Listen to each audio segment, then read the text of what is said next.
ماشي.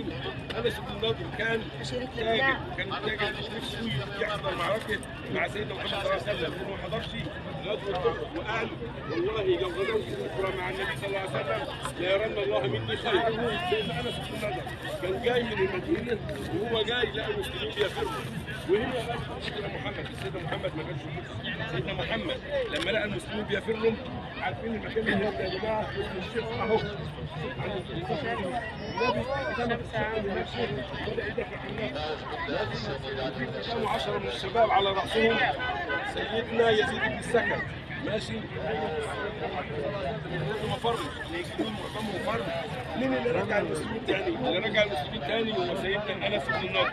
سيدنا انس بن النضر المسلمين كلهم بيفروا، قال لهم انتوا رايحين فين؟ هو داخل بالحصان بتاعه، انتوا رايحين فين؟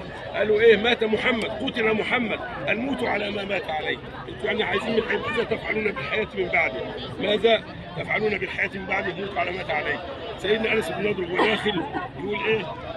واه لريح الجنه، واه لريح الجنه، شوقا الى الجنه، شوقا الى الجنه، والله اني لاحب المكان اللي يشاور عليه يا جماعه قتل فيه، ماشي.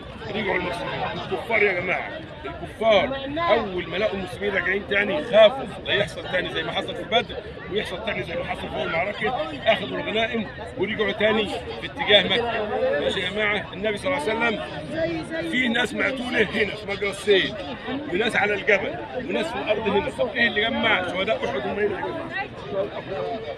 المربع الصغير طبعا. طب هم قتلوا في كل مكان، ايه اللي جمعهم هنا؟ الميه، المطر لما كان بيجي كان بيكشف اجساد الشهداء، بيكشفهم، ماشي. ونادوا بسرعه في المدينه لاهل المدينه اطلعوا عشان ندفن ثاني شهداء احد، ماشي. لكن في عهد سيدنا كانوا خايفين عليهم من الكلاب والسباع.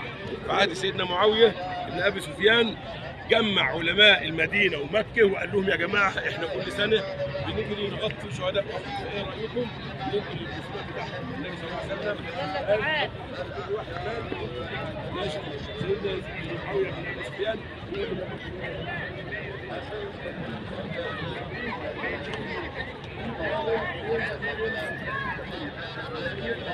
وسيدنا حمزه بن عبد المطلب. النبي عليه الصلاه والسلام